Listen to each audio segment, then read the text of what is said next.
Alright guys, today I'm going to do a video on my DIY camera armor I made.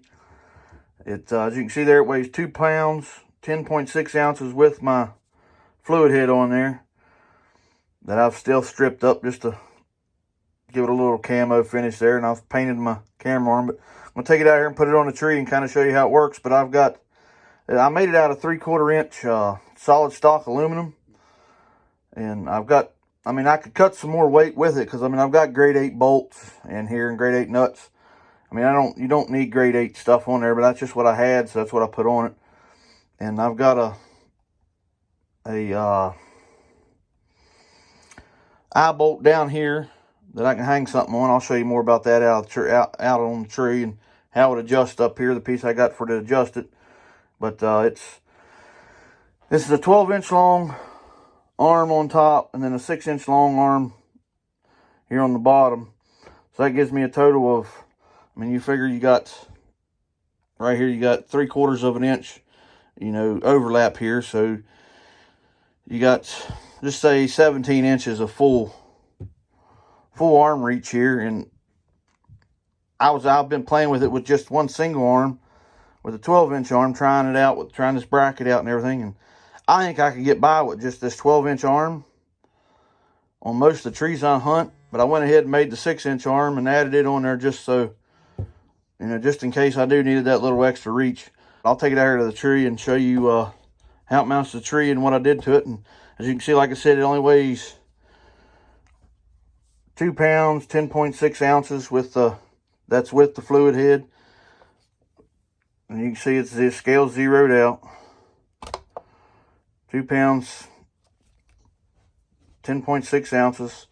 And without the fluid head, I think it weighs less than 1.5 pounds. I'll put a picture in here of what it weighs without the fluid head. But if any of you's interested in where I got the stuff from and made it from, just let me know, and I'll let you know how I made it and everything. I can do a video on all that. Just if you're interested, just let me know. But we'll go there and I'll show you how it hooks up and show you the setup I'm going to use for this year. The saddle I'm locked off here. I just been with one sticking, and I just been using my figure 8 to descend with, and I just lock it off right there. But anyway, get my rope back here out of the way. As you can see, this is about where I normally lean. I normally am a leaner when I'm sitting in the saddle, but I usually try to keep my camera about belly button height, or a little lower, a little higher, just depends on the tree. But as you can see with this arm, I got plenty of room to go in between my bridge and get around and get all the way around the tree with the arm. As you can see, you can get all the way around that side of the tree. You can swing it back around. Like I said, I gotta loosen that one bolt up right back there in the center of the screen, just a tad. But then it just comes right around, not in the way of my bridge, nothing hit my bridge. I swing right around and get right on that side of the tree right there, with no problem whatsoever. It's got a little bit of play in it, which most camera arms do when you put a lot of weight out on the end. Which I still got room to tighten that bolt here up. You see I got one of the plastic washers in here. Get this camera to focus. And I got a bigger piece of plastic bushing down here with the lock nut.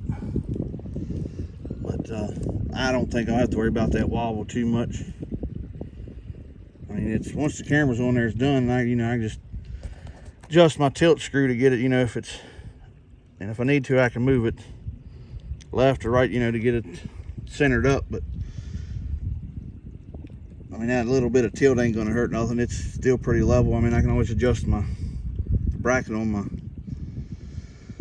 my fluid head to level all that out if I need to. But like right there, that there's, I wouldn't adjust nothing right there. That there looks pretty good and level. And it just, like I said, it just swings right around. As you can see, I can come right in between my bridge, my fat belly down here, I can just swing it right around.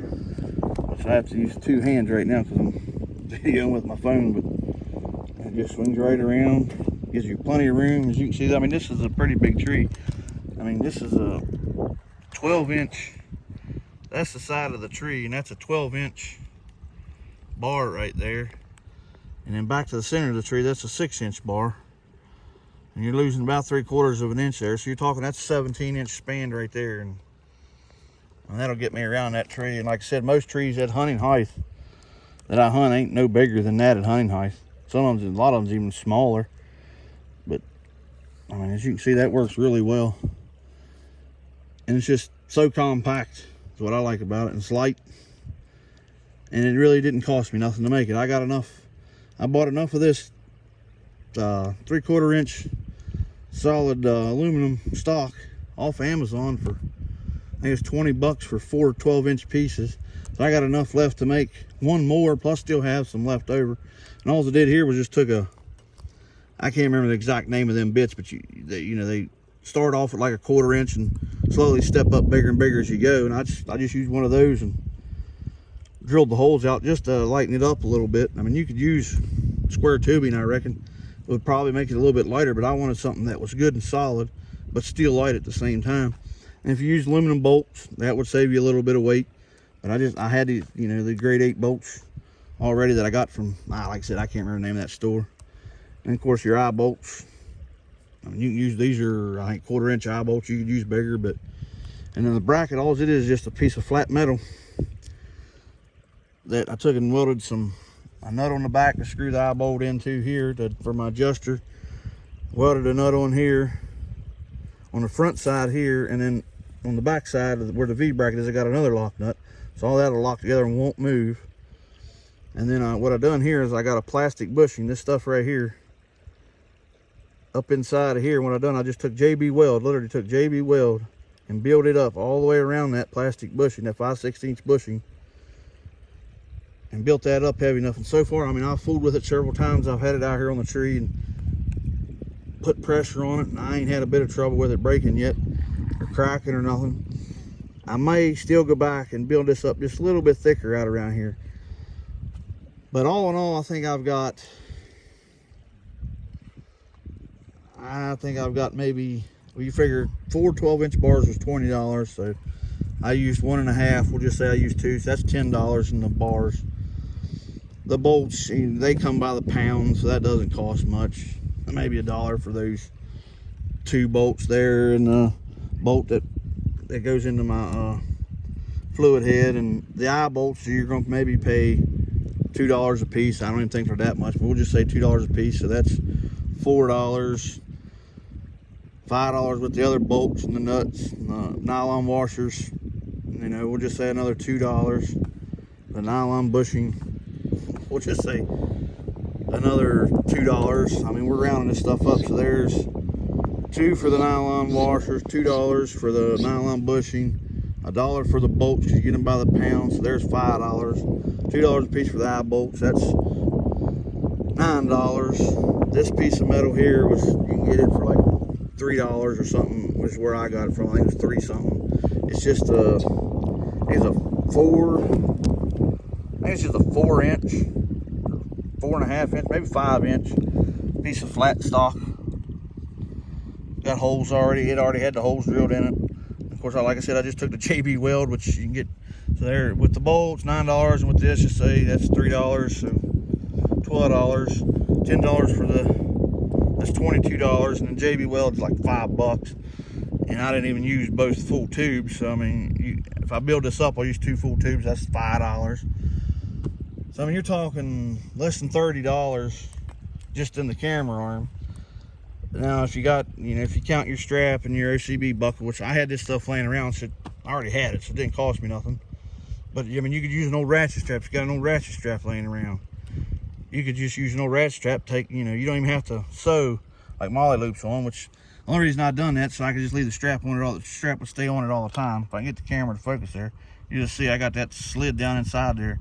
And with that OCB buckle, that thing it sucks it right into the tree. But so I mean, even if you had to buy a ratchet strap, or I mean, you know, an OCB strap, you could probably find one for less than 10 bucks.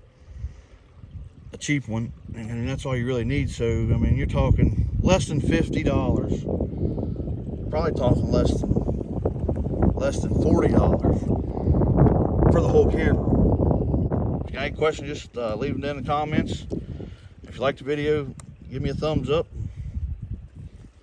Hit that subscribe button, that bell icon, so you know when we're posting more videos. Because, like I said, I'm gonna try to get some more videos coming up of one sticking. I mean, I've been practicing right now just with this old Summit Buck Step, I think is what they was called. There's one stick, and then I've just been using my platform with a 5-step aider and doing that. But I'm kind of liking this Buck Step a little bit. I might shorten it, cut it down and shorten it up, because I can use it as a platform. It's a good bit off the tree, as you can see. I mean, I can get over half of my foot. I wear a 10.5 boot, and I can get over half of my foot on that platform. So I'll have them videos coming up before long. But again, thanks for watching, guys. Keep pitching.